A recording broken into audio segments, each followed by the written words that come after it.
I know. That's true. But I like its little twang. I like the second in it. That's exactly right. All right, I'm going to turn it over to Bobby. She's going to do introductions, and I'm going to step out this way so that I know I'm in the back. Okay, so today we have Blair Williams here to talk with us. Blair did her undergraduate at Baylor University, and then she taught in Texas for a few years, and now she's back here doing her graduate degree. There you go, master's. And she's taught string tech, advanced string tech here, and she's teaching RL skills right now, but she's going to talk to us a little bit about string programs and how to adapt to them. Great, thanks, Bobby. Well, first of all,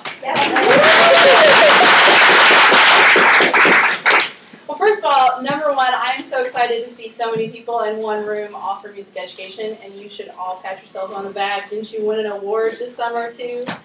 Right? So that's very, very cool. You guys are doing good things, and as a former officer for my CNE chapter at Baylor, you know, it's good to see other chapters and what they're doing and how they progress. So kudos to you. So what I was bombarded in the hallway with last week, Peter Weiner, was could I talk about if I was given a program, as you guys go out into teaching field, if I'm giving a program that they don't have a specific string teacher for, how do I adapt what I already know, band, choral, whatever, to teach strings, okay? And so that's what I'm going to basically talk to you about today. You have the PowerPoint on there. There's PowerPoint, there's a little bit of curriculum stuff. I shouldn't say a little bit, that's the whole thing. And figure patterns, I think, we'll talk a little bit about that later. And then I put my bio at the very end, so when you want to peruse through that. Yes, sir. Yeah, there are a bunch more up here. I'll just send them out and you guys can keep passing them around. Okay, so here we go. Is that what you feel like? If you were given a string program, is that what you would feel like? Yes. Thanks. It's an electric chair. I did that for my kids. All right, so first of all, you need to think reasonably. You can teach. You know what's going on. You know how to be in a classroom. Through this block one stuff that I hear about all the time, you guys know how to do this, okay? So you shouldn't have any issues. Number two, this is simply a different subject area. And, woohoo, it's linked to what you already know. At least they didn't, like I put up here, at least they didn't give you shop or some like remedial science math class, okay? Be very thankful that it locks in with what you already know and what you can do. And then, I think that the string background that instrumental majors have to go through at this program is awesome, okay? You're going to be in a good place. You're going to have to review it, but you're going to be in a good place, okay? And then, of course, breathe. So this is one of my favorite students of all time. His name is Garrett, and he was a 4-year All-State bass player, and this was him on his way to All-State his senior year, hoping that he didn't totally mess up his singing auditions. So are you feeling a little more calm about what you know and what you can use? Maybe? Okay, we'll keep going. The stuff. So everything that you're going to do for your band program or choral program, I should just talk to band majors, right? Any choral? You're in the wrong place if you are. Okay. You have to know what you have, you have to know where it is, you have to know what you need, and you have to know how you can get it. Okay, so all of the same things that you're going to be doing in your room as far as inventory during the summer, you're going to be doing the same things. Obviously, it's going to be different supplies. So what do I have on my campus or campuses? You're going to be traveling. Okay, just get used to it. Have fun in your car. Is there a printed inventory? Probably not. Check with your finance office about records that have been submitted to them. It might date 1974, but at least you know what's supposed to be in that room and where it might be, okay? Also check out, like, the whole campus. I had a friend of mine who just took over an orchestra program. He was the head band director in Portland, Oregon, one of the school districts there. And in order to consolidate teachers, they had a band and orchestra teacher at the high school, band and orchestra teacher at the middle school. Well, 2 of those folks were close to retirement, so they said, hello, see you later, here's the retirement package. And then he ended up taking over the orchestra at the high school, and they took the orchestra lady from the high school and bumped her to the middle school, and she got to do band and orchestra. Okay? So there was their issue to their solution to the problem. So what did I get a phone call. So I just found what I think is a double bass in the percussion cage. And it's missing part of the scroll. It has no end pin. It does have a bridge that's standing. He's trying to figure out how to make it work and what's going to happen with it. So that was one of the funniest phone calls I've ever gotten. You do need to organize. So figure out what you have, and you're going to have to be a multitasker during this job. It's just it. So figure out what best works for you to be organized. If all the mutes go in one drawer next to, French horn mutes, next to, 800 woodwind reeds, okay?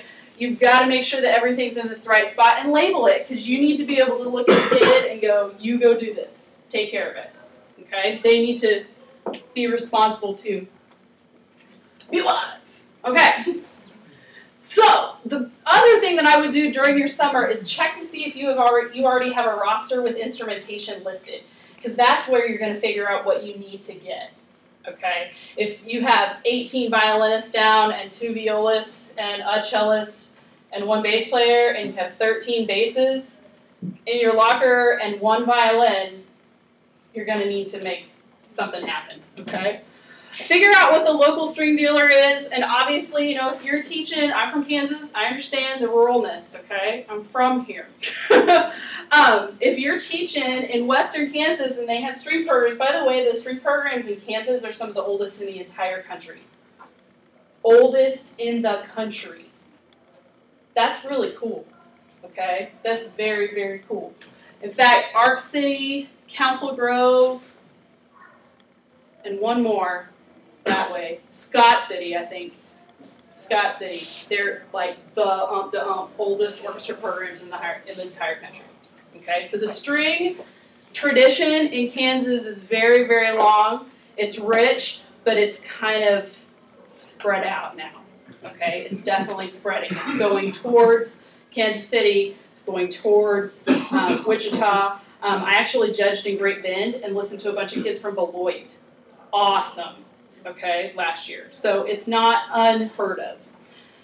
So your string dealers are also going to be spread out, and they're going to be probably not coming through a whole lot. So you need to find out who they are. You need to find out. I once said that the string instrument dealer was sort of like the hairstylist, because he knows everything. He knows what's going on in everybody's school district. He knows where the jobs are open. He knows what happened there probably 20 years ago. Okay? So it's really important that you get to know that person, whether they're in a town, okay, or they're running around. And do talk to other string colleagues. We're all one big musical family. Email Eric Crawford at Wichita East High School. Email Rachel Dirks at Lawrence High, okay? Find out who they use. Find out who they use and who they trust, and jump on the bandwagon. No pun intended. And when you talk to them, do you trust them? That's really important. Okay, I'm going to show you a picture. I did not trust this person. This person was not on our instrumental list to be able to supply instruments to our students. Can you see that? Can you even see anything wrong with that instrument? Kyla, what's wrong? I want to say the fingerboard right there. It's like laying flat. Do you see that? Okay. What else? Isn't it supposed to like curve out and stuff? It's pretty. The instrument. Who's talking? Sorry. Yes. The instrument seems rather flat. Yeah, there's not a lot of belly to it. Okay, we call it the arch. There's not a lot of belly to it. So what's going to happen to the sound of that? It's going to be very thin. It's going to be thin, and it's probably not going to travel. Okay. Anybody else see anything wrong? Yeah. The strings are really high, like the bridge is too high. Well, and that's what Kyla said. It's the fingerboard. Because this level is probably correct, but because the fingerboard is so flat. There are other pictures. This whole back seam is open. The chin rest over here is leaning off the side. That's minor, but it can be done. My biggest issue was that right there. Anybody in a million? How many of you guys that just answered have you taken string tech? I know these guys have. Have you taken string tech? Beginner, right? It doesn't take a whole lot to figure out that something's wrong with that. Okay, and now you know what it's supposed to look like. Needless to say, he got a really nasty letter. Okay, so let's talk about stuff. Let's talk about stuff because this is what you need to know. So what is this for? Anybody can talk. It's not me just talk at you. What do you think this is for? It's a fake violin. It's a fake violin. What are you going to use it for? Placement position. Placement position. Are you going to use this with the seniors in high school? No. No, you use it as a beginner. Okay. So the last thing that you want to do. Remember, I told you how often that string guy is going to come through your classroom. You do not want to get a beginner your real instrument before they're ready to handle it. Okay. So you use just your own little cracker box. Okay, and you can use it for lots of different lengths. Okay, I use goldfish for my tall 5th grade boys because they're longer. Okay, so you have to make sure that that's set up. All I did is tape a ruler. Have them bring their ruler and tape it on. Okay.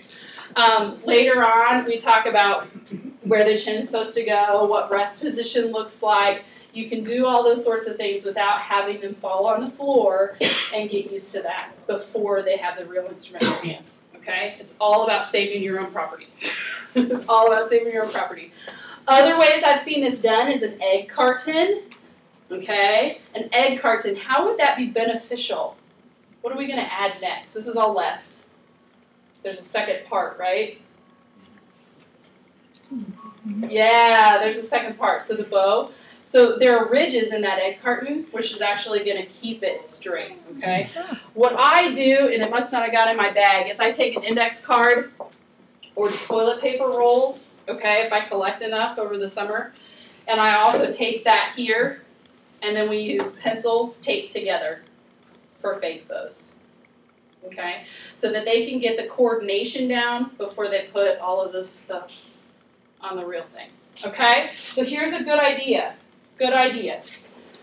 Next, let's go beginners. First of all, anybody tell me what this is, what its original intention is? It's sticky, it's tape. Well, yeah. It's auto detailing tape. And yes, I look like a silly person walking into AutoZone. In fact, I went this weekend to get some different colors, and she was like, craft project? I went, no, I'm going to go put it on the card. So you can get it in lots of different colors. What I would recommend is, if you're teaching a heterogeneous class, that everybody has the same color for finger tape number 1 with their first finger. Everybody has the same color tape for either 3 or 4 cellos, and then basses would be 4, okay?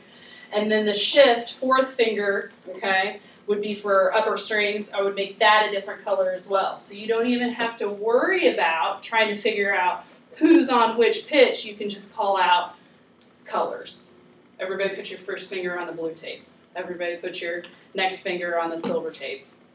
Whatever. Okay? There was one year I did it all patriotic, and it was red, white, and it was silver because I didn't have any light. Anyway, so that's what that's used for. I changed these over to black when they get into 6th grade. Okay, so if your beginners were 5th graders, I changed that over into black in 6th grade, and then I take it off at Christmas because they need to be getting that stuff off of there. They can't forever be looking at their fingers. They need to be doing that orally by that time. Does that make sense? Okay. A rubber band on the bow. The bow is held, not grabbed or gripped, which is very hard for many students. So I start with smaller pencil exercises. String techies are having a great time now, okay? So I start with finger exercises. This is smaller, okay, lighter, not as weirdly oblong, okay, because who can control that out there, okay? So we're small, and then we just start expanding all the muscles in your fingers because they have to start developing muscles in their fingers and push-ups and the whole 9 yards. And then we move it to the bow where they hold. And I like seeing the movement, guys, with your pencils. I encourage them to do it in reading class. In fact, one year I made a reading teacher document like how many of my string kids were actually doing it in her class. It was funny. All my kids were just sitting there watching, because that's the easiest one, because they're just reading. They're not doing anything with their pencil, necessarily. The rubber band is so that they can keep their middle fingers in the right spot. So you bring it down through. Look, I'm a Boy Scout. And then lasso their fingers in, like that. And then they have a fulcrum that they can't move. Okay? So office supplies are your best friend. And the health aisle at Walgreens or whatever.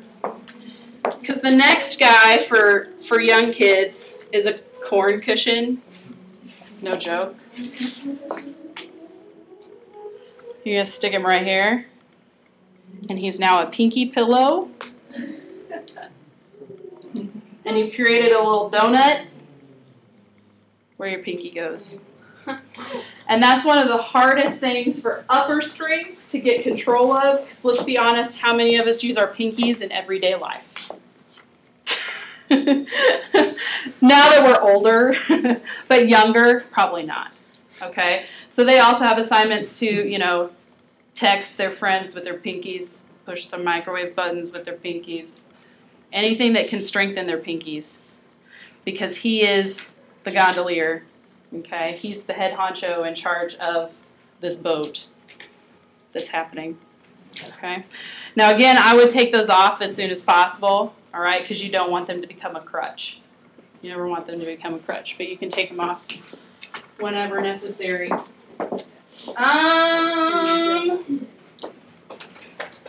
Paperclip.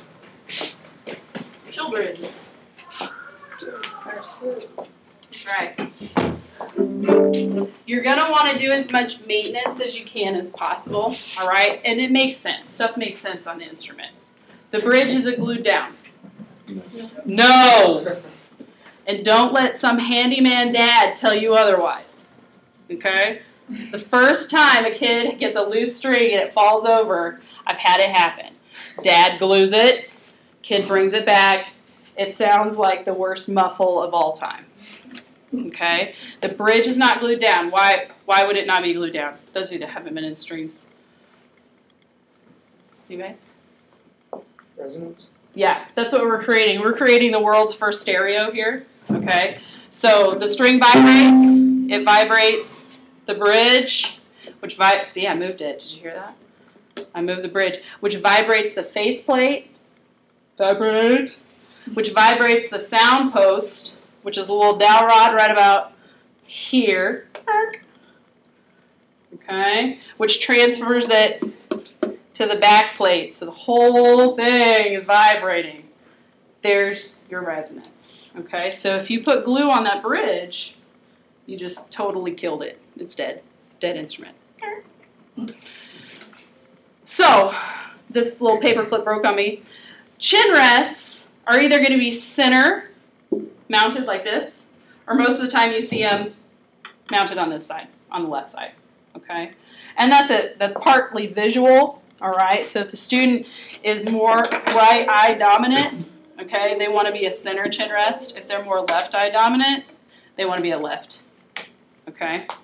And that's not something you're going to want to mess with. Don't mess with your time on that. You got better things to do than messing with chin rests. Okay? Kid says he's uncomfortable, let it go for a few weeks and then see what's going on. Okay? Because really, if they can't play the note yet, it's all good. So, these are just simply screws, and just because it comes up against your neck a lot, they get loose. All right? And the chin rest can come off. So all you have to do is take and I used to use the back of my earrings. Ladies, don't do that. It's too thin. Okay? But use a thicker paper clip, and you can turn those little mechanisms, and it'll clamp it back in. Okay? And yeah, there's a little bit of cork underneath there, just basically to protect your instrument. Protect the face of your instrument and the back of your instrument, too. Okay? What else is up here, my beauty people? This! Humidifier. This. What do you do with it? Huh. Why? I use it with my guitar when I store it. Like I store it in a sound hole. Uh-huh. Not quite sure. You do Yep. the same thing on a violin? Yep, same thing. Same exact thing. It's called a damp it. And especially up here as you're getting into the North Country, okay, it's starting to get dry in the winter, all right? It's really important. There's a sponge inside of here. You run him under the faucet, you squeeze him out, you stick him in, and you do that once every day. So when you get your instrument out, or when you put it away at night, you make sure he's well watered in the winter, okay? What would happen if you didn't do this? How would it break? Crack. And the first thing that's probably going to happen is a split, a seam split, like that violin had. The instrument itself, I told you about the glue here. The glue that actually goes in the instrument is a fish glue. And it's not a wood glue. All right? A wood glue is too tacky, which wouldn't allow the instrument to resonate. So you want to use a fish glue that's not as tacky, all right? And that's what seals the seams. So if you do have, and you can repair it, you just have to have the right stuff, okay? You have to order it, and I don't even have the list. I always just send it in, okay? But if I was in a place that I couldn't get to that, I would make sure I had it, okay? Yes, ma'am. Is it okay to keep your instrument hydrated if you use an orange peel like it is with wind instruments? I wouldn't use an orange peel. Okay. No, I would just use straight up water. I've never heard of that before. It makes it smell good. It makes it smell good? I would stick with the water. Okay. I would stick with the water. I could see... the thing I could see is the acidity, and it would hurt the varnish. Okay.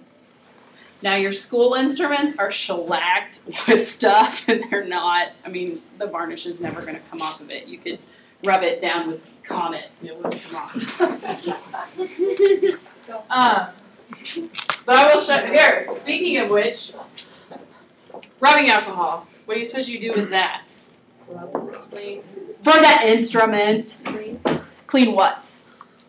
Making sure I have those strings. That's wood, right? The fingerboard is wood, so we're not going to touch it with rubbing alcohol. The rest of it's wood.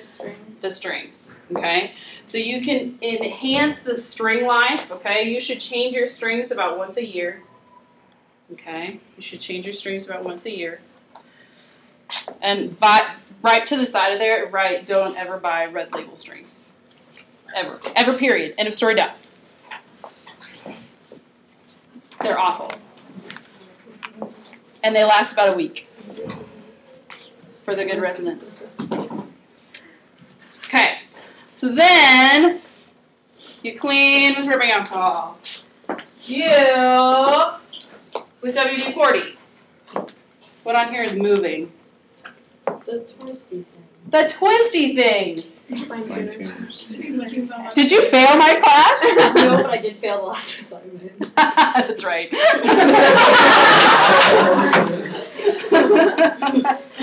So you lay down a paper towel because you obviously don't want this on your instrument, okay? Because if you put lubrication on what's vibrating, it's going to stay there, it's going to sit there, and it's not going to help your instrument, okay? Plus it looks bad. So if your fine tuner's getting stuck, and that will happen a lot, okay, that will happen a lot, especially with grungy, PE-ridden, sweaty 7th grade boys, okay, coming in and using fine tuners. It just happens, okay? So use that, and then also your bases, that's a whole different mechanism up with the pegs, okay, and you can use WD-40 to keep that lubricated as well. And then, I just learned this summer. You learn forever and ever and amen. I went to a great workshop in Ohio, and the luthier, who's known across the country, said, "What are you doing buying all this crazy cleaner stuff that Char sells or wooden brass sells or whatever? Just use a 409," which actually kind of scared me. I went, "Oh," and I wasn't the only person. But when you, like I said, did you hear me say that your school instruments are going to be shellacked and lots of different stuff, okay?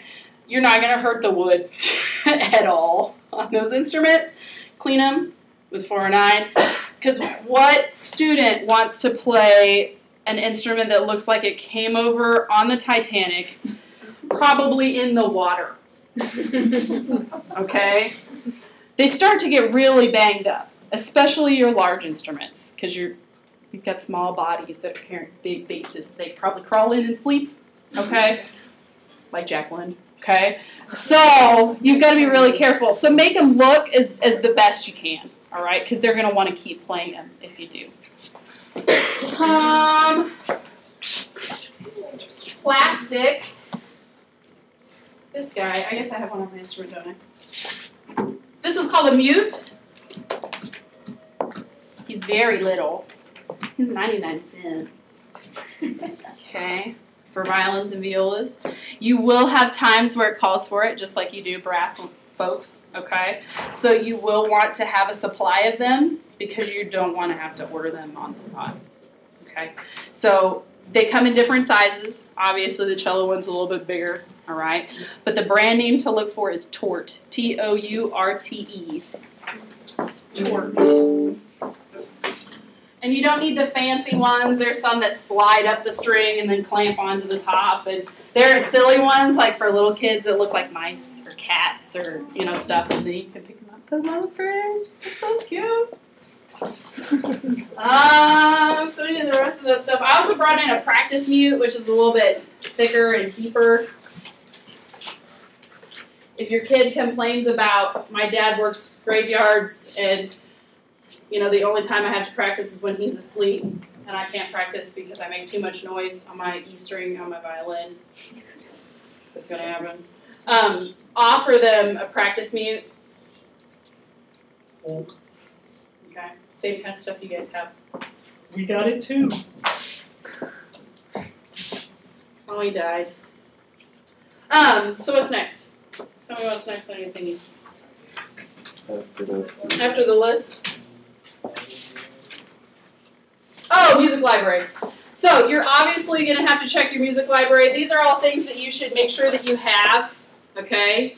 Waiting for distribution, because you'll need them. I listed a few websites down underneath that next one. We're on Ditto 2 slide. It's on the front page, okay? Those are fantastic websites. You guys should be really familiar with J.W. Pepper and FJH. Lawrence is one that uses the Latham section. Lawrence bought out Latham, okay? And Latham is a great string publisher for intermediate and beginner levels. And then luxmusic.com, you can find anything on there, okay? And they're fantastic to work with. I mostly did all of my work through Lux. So there's my bam, go to Lux. Next, when you show up on your campus, you're going to talk to your campus principal, of course. What do they want to see? What do you want to see out of a string program? It's the fall, and you're in middle school. Okay, you've inherited the middle school orchestra and middle school band. Okay, what do you think is supposed to happen between the two? Are they equal? They should be in your eyes, because every single one of those kids matters. Whether they chose to play the double bass or they chose to play the flute. Every single one of those guys needs an education. And they've asked for a music education from you. Okay? So my priorities, if I was given the band, would definitely be for the strings as well. But you know how much time I'm going to have to devote before classes start to the band side of it? Like 90%. Because I want to be ready for them too. Okay? It's just another instrument. And the best part, if they learn to work together, you can put together some really rocking ensembles when they get to high school. Why not full orchestra in middle school? I did full orchestras with my 6th graders, guys. 6th grade. There's lit for it. Do it. Put them together. Because they have friends in the band, just like the orchestra kids have, or band kids have friends that are in the string program. Okay? So we're all the same. We're all the same. Talk to those principals and see what their interests are. You know, maybe they're lacking in a ensemble that plays for basketball games. And in fact, this happened to me. The band in Texas where I taught, they did marching band, and then when it got to basketball season doesn't matter in Texas. They don't care. Okay? They really don't. And for me, that was a travesty. Right? But I got a string quartet together, and we played the national anthem every single home game. Okay? Easy. Cheesy. Made sure that the band guys were cool with it, that I wasn't like broaching on another parade. But they didn't want it. They didn't want to touch it with a 10-foot pole. So that's fine with me. I'll take it. School board functions. They are always wanting people to come play. Okay? And you're going to get more money if they see your kids. School foundation benefits. So the money people. And strolling strings. How many of you have ever heard of strolling strings before? It's like marching band for string kids. No joke. The basses are your pit. The basses are your pit. And the cellist can do two things. You can either stick the end pin all the way out. And do you remember those scooters from elementary school? Oh, no.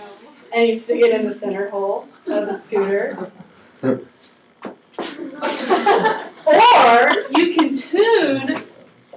tune the lowest peg so that it actually hooks onto your neck.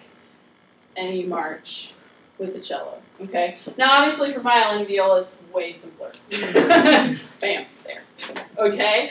Now, I would recommend maybe doing this small school. When I was in high school, my orchestra director, we're going to do it, and we did it for a basketball game, and I was mortified beyond belief. That's not something the string kids did. That's not cool to just there you go! So you have to be careful about, I wouldn't say that was exactly her most shining moment, all right? That's something I put in my don't ever do as a teacher list, okay? But maybe bring it in slowly at one time, like playing the basketball games, getting them out in front of a different audience, okay? That's all right. All right, contact a few parents on that roster and ask that principal for recommendations of folks that are on that roster that you have as string parents or as string students, so that you could, meet for coffee and chat with them, see what they're like, see what their kids like. What are they aiming to be? Do you have some awesome Yo-Yo Ma type kid whose parents are really want the orchestra program to kick it? Do you have a family who's really looking, their kid plays fiddle? How are you going to make that work for all of your string kids? Okay? So not a bad idea. And of course, talk to your other music teachers, see what they're doing. You got to make sure you're on the same counting system, schedule, concert, all that kind of stuff. And also, you got to figure out what kind of music ensembles they're also in. Is the musical a big deal? Do they always use students to play in the pit? Is there a youth symphony? What church activities? If it's a small town, church activities, big deal on Wednesday night. You better not schedule anything on Wednesday night.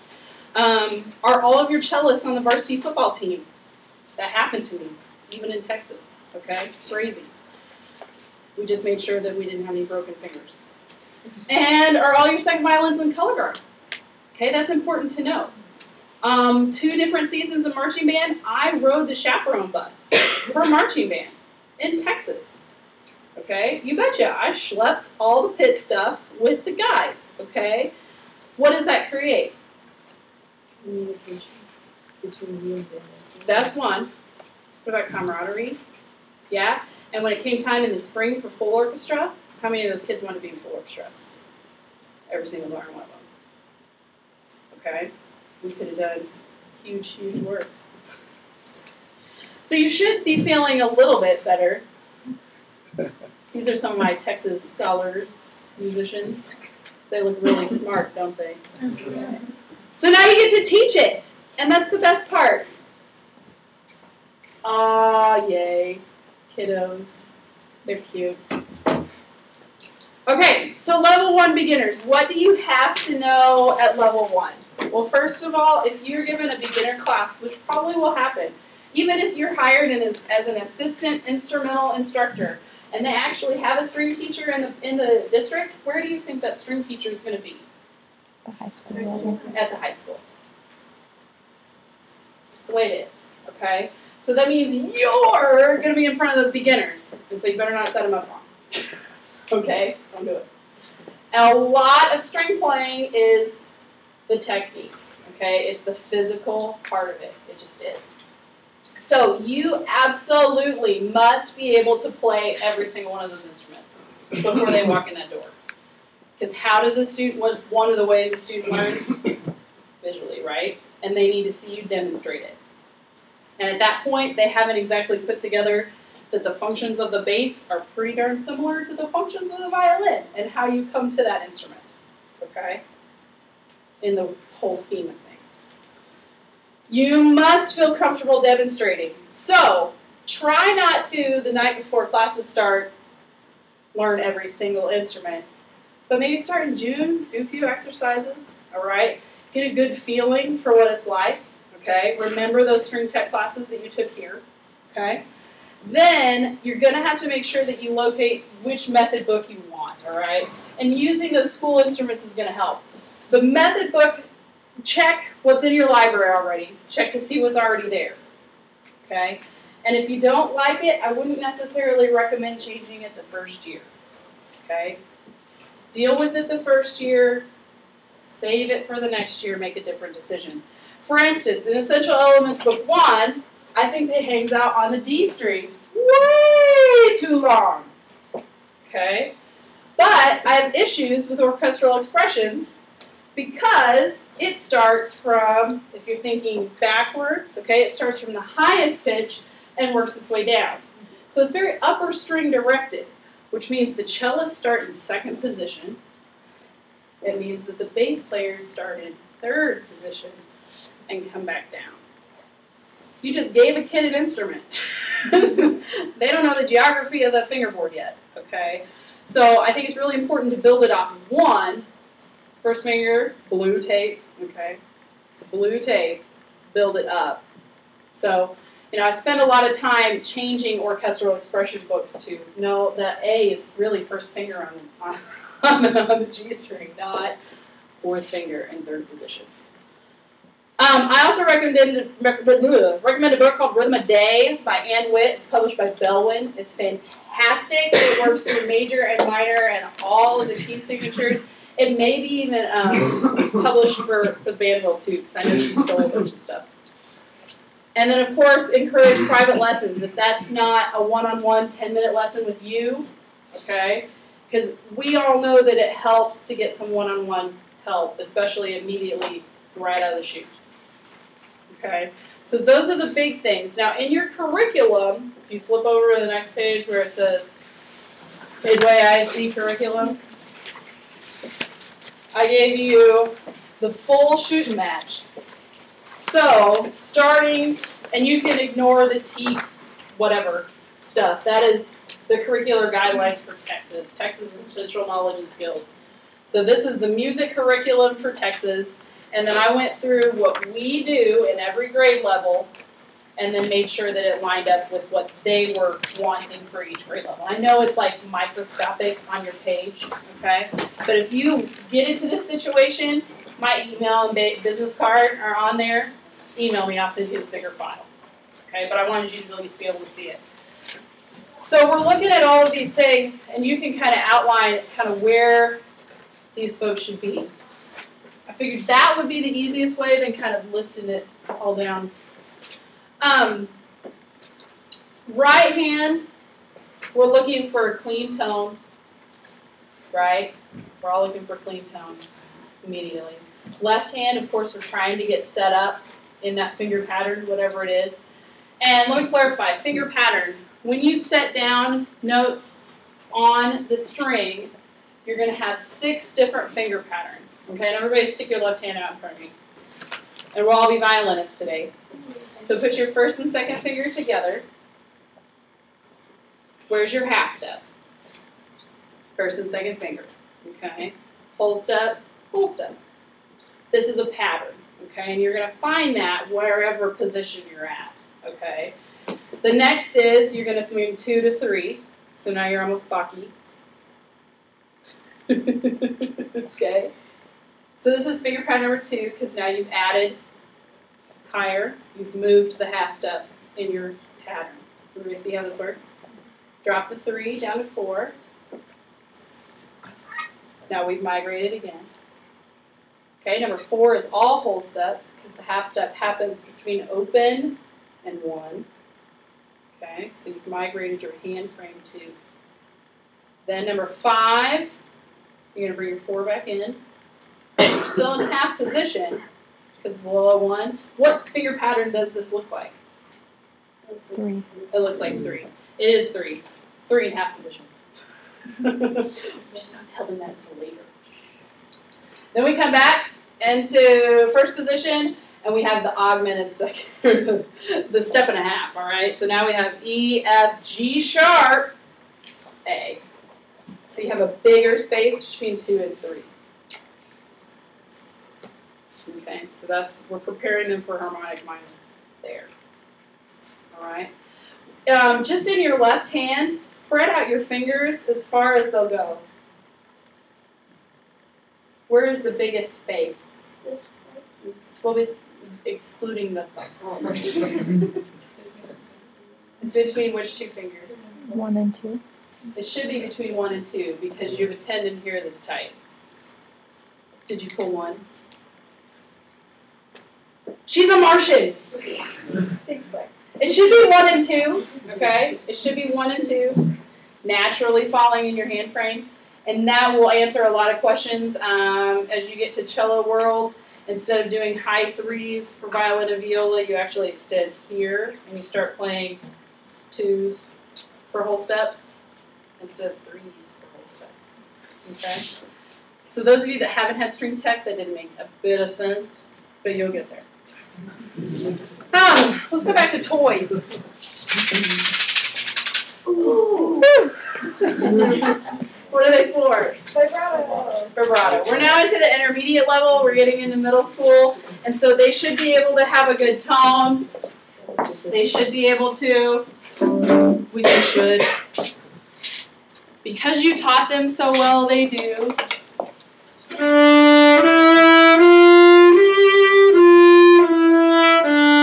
They're just doing a regular delta-shape bow stroke, just back and forth, okay? As they add into middle school, they need to start making their sound sound like the human voice, and so that's why we add the vibrato, okay? And vibrato is actually a pretty modern technique, okay? Pretty modern technique. Mozart's father didn't like it; he thought it was awful. And then anybody remember? Starts with K. Chrysler, who was famous violist, late 1800s, okay, decided that was important. Vibrato was important. So it's really not that old. Vibrato itself. So vibrato is the shaky part, all right, that makes it sound like a human voice. So you start working, I'll put them up here. You start working with patterns, and so you get your instrumentalist set up for all kinds of exercises, and as they shake, you're looking for a continuous sound, up, down, or over here, not, because there are various speeds to that vibrato. This is a good tool. And even college students get really excited about tic-tacs. I always wrapped them with colorful duct tape so that number one, I wasn't finding tic-tacs all over my classroom, but that they weren't eating them. They don't need that extra sugar. Okay. Another practice for vibrato are ping pong balls. And I don't use it all the time, but you can. You balance the ping pong ball underneath the finger and you roll it. Like I said, I don't use it a whole lot. Did you see it? Small little itty bitty movement. Okay. Would you give these to a bunch of middle schoolers? I didn't. So this might be like a private lesson sort of thing, like maybe one student's having some big issues and they're getting really depleted about it, right? Really frustrated. Get out the ping pong ball and let them have some fun in a private lesson with you. Okay? So they got to do something extra special. You got to play with ping pong ball.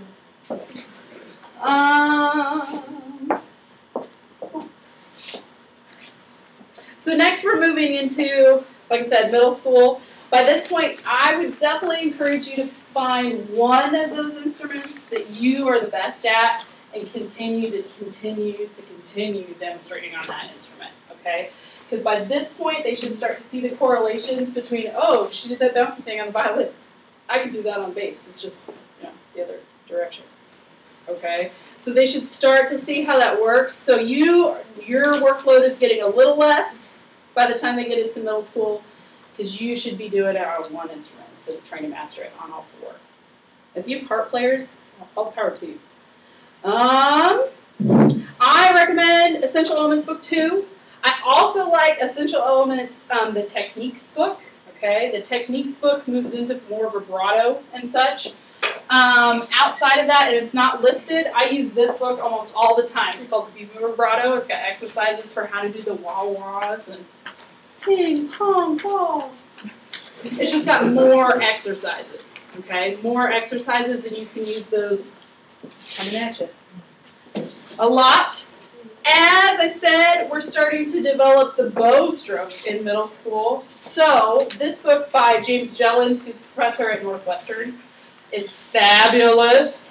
Number one, because he gives these huge, awesome, let me go to the right spot. He gives shape descriptions for what each bow stroke should feel like.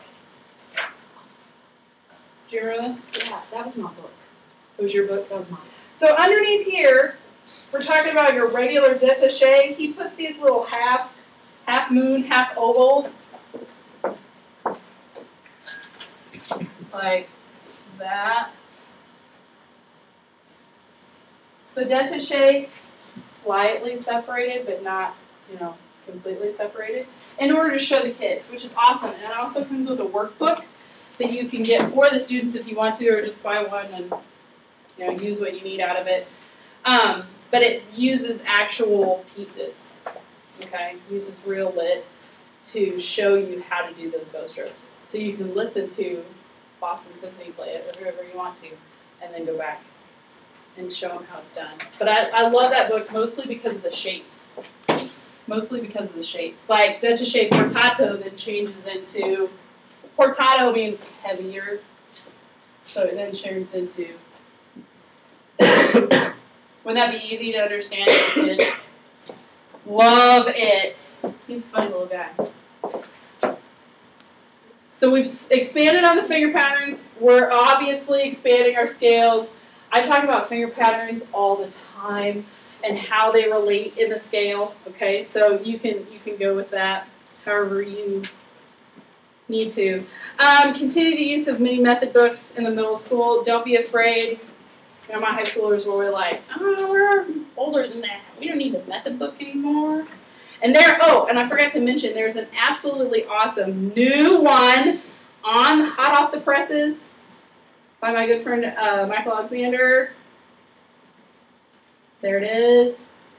Expressive Techniques for Orchestra, published by Tempo Press. Okay?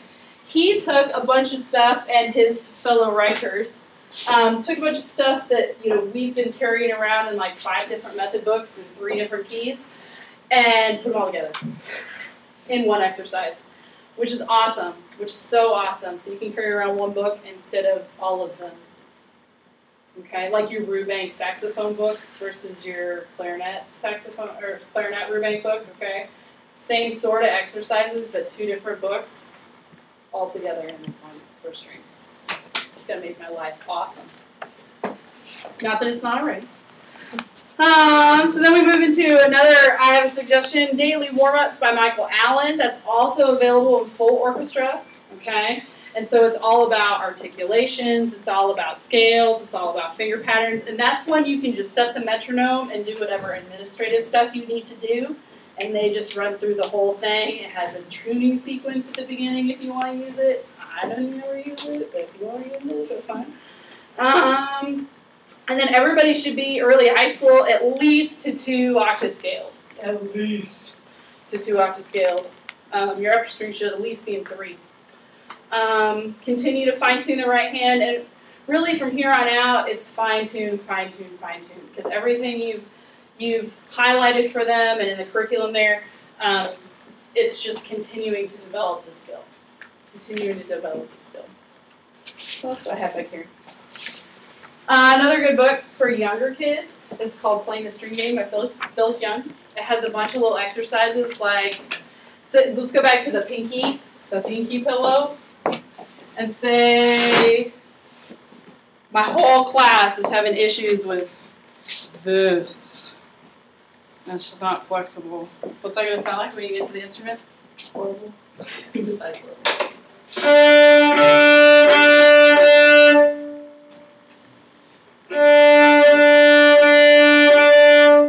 All I did is bend the pinky. I didn't change the weight. I didn't change anything. Just the pinky.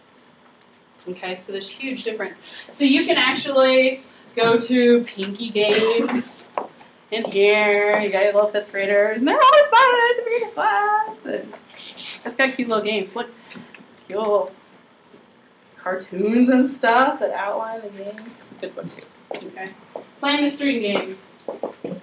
So I know this is so hard. I can't tell you how to teach you. It's a lot. It's a lot. So that's why I give you the curriculum, all right? So there are other things just outside of the box. Of course, begin solo and ensemble opportunities early. And who says you can't mix flutes and violas? Okay? Do it. Put them together. Sight read. Daily. Because just like you guys are working with tons of stuff out here and right here, we're doing the same thing. Okay? What is our air? The bow. Okay? And you have to learn how to maneuver it just like you have to do here. Closest affiliation would be percussion for us. We're doing 2 different things in 2 different motions. Okay? 2 different planes. Finger patterns. Practice full body warm-ups. This is where orchestra starts to get a lot like choir. Okay? And we do a lot of full body warm-ups from the beginning, because you're not just bowing that instrument with these guys out here, but you're bowing that instrument from your back. Okay?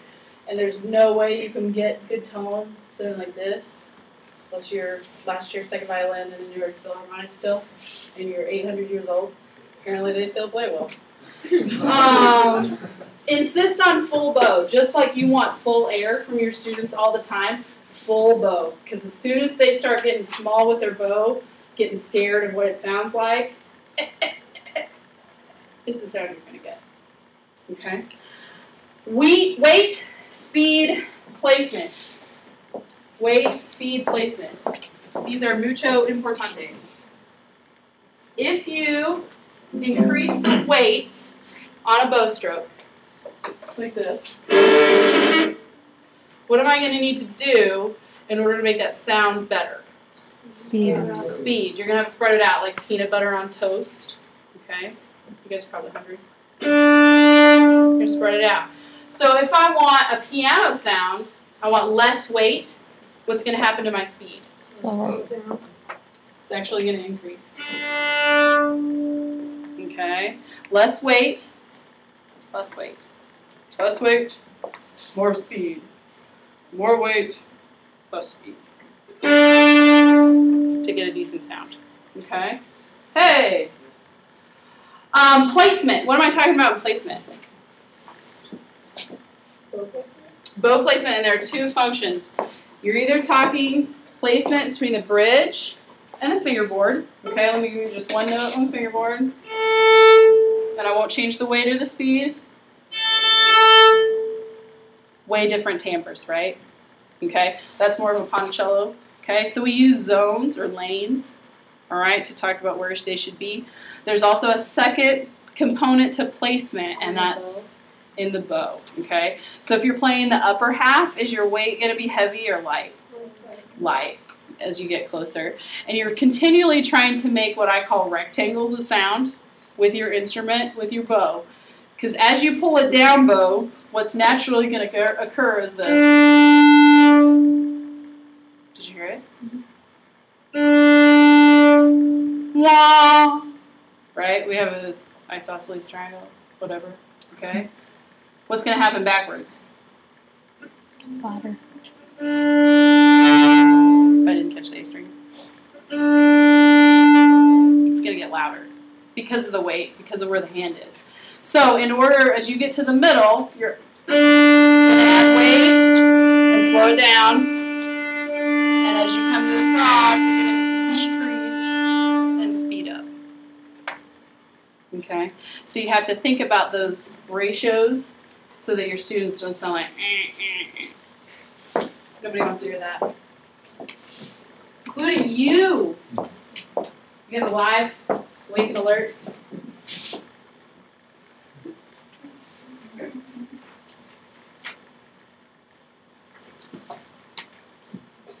I'm a big fan of rotational seating. Okay, huge fan of rotational seating. For instance, we all know that there are sometimes leeches in the back of the section, okay, who just kind of grab onto the rest of the section and hope that they're with everybody, all right? But I want those kids right here, half the time, all right? So I rotate between stands. I used to do free-for-all days where they got to choose, even free-for-all days across the orchestra, because they, you know, first violinist in the double bass section is going to hear something different, okay? And so those are kind of fun, all right, especially on Friday. Those are really fun. Ensemble critiques for recordings of rehearsals. I used to, believe it or not, I had a little mini disc. A mini disc. They don't even make tapes for them anymore. And I would record our rehearsals every day, and if I really thought that they stunk, I would turn around and put it in. And they would listen to it immediately. And they would do their own critique. Have their own person get up and conduct it and fix it. So, student conductors encourage string music camps, okay? String music camps. There are also in-school camps that are run by CASTA, Kansas American String Teachers Association. String romp happens in October. They go out to Rock Springs, and they have a whole weekend out there, which is really fun. And then, of course, we host String Fling in January every year at K-State. And so those are great opportunities to have your kids go out and meet new people. Not just, you know, meet other string players in the state, but also work with a different clinician. Okay? And more than likely in those places, they're going to be a real string teacher. You're going to learn a few things. Okay? That's only going to bolster your program. Okay? Bring in guests, of course, demonstrations, clinicians, and as your classes get older, don't be afraid to demonstrate using your primary instrument. If there's a tone that you really want, use your own primary instrument to show them what that's like, okay? Have them sing it back to you, all right? That's cool for them to see you as a performer. And then watch the numbers grow. That's half of our beginner class, and it goes back for about 7 rows. And another half on the other side. That was a year we started 154. So that's a lot of little bodies with 2 weapons. But they were good kids. They really were good kids. I think that's it. I think I might be to the end. I think my biggest, no, I'm not.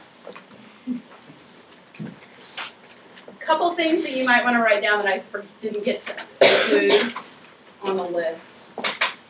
First of all, you're going to have to deal with the parents. What is this string thing, and why does my kid want to play it? Okay, my parents were that. Okay, my mom was percussion. No, my mom was trumpet player. My dad was a percussionist. From a really, really small town that didn't ever have orchestra. They never think about orchestra. Okay.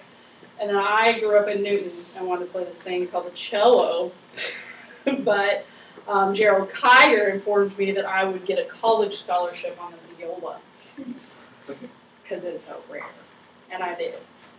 So, there it is. A Parent's Guide to String Instrument Study by Lorraine Fink.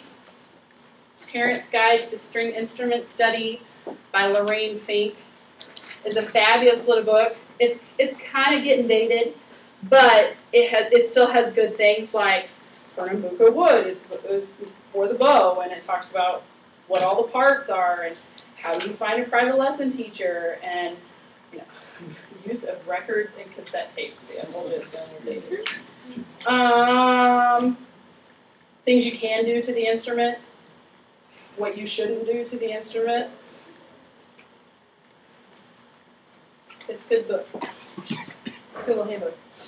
The other thing that I want to add to the real second-year string kids, you should own this book. Okay, it's called The Strategies of Teaching Strings by Donald Hammond and Robert Gillespie. Robert Gillespie and Don Hammond are probably the top 2 string pedagogues in the entire country right now. Don Hammond teaches at Arizona, and Robert Gillespie teaches at Ohio State. The Ohio State. Okay, and the newest edition of this book actually comes with a DVD, and I'll show you the other DVDs. But there are examples in here, and it actually has them on there, and then it has PDFs of different worksheets and letters and stuff like that. Okay, so like you're starting your beginning string. This has, you know, recommendations for sizes of instruments. I mean, this is like the holy grail, mecca, whatever of string teaching. Right there. And then, of course, become a member of ASTA, which is American String Teachers Association, and your college chapter, or excuse me, your state chapter. This is their publication, American String Teacher. Aren't we all so good with our titles of publications here? But for instance, this one has a really good article. I was just reading the other day. Has a really good article on, where's that book one? Double basics, teaching double bass for the non-bass teacher. Okay?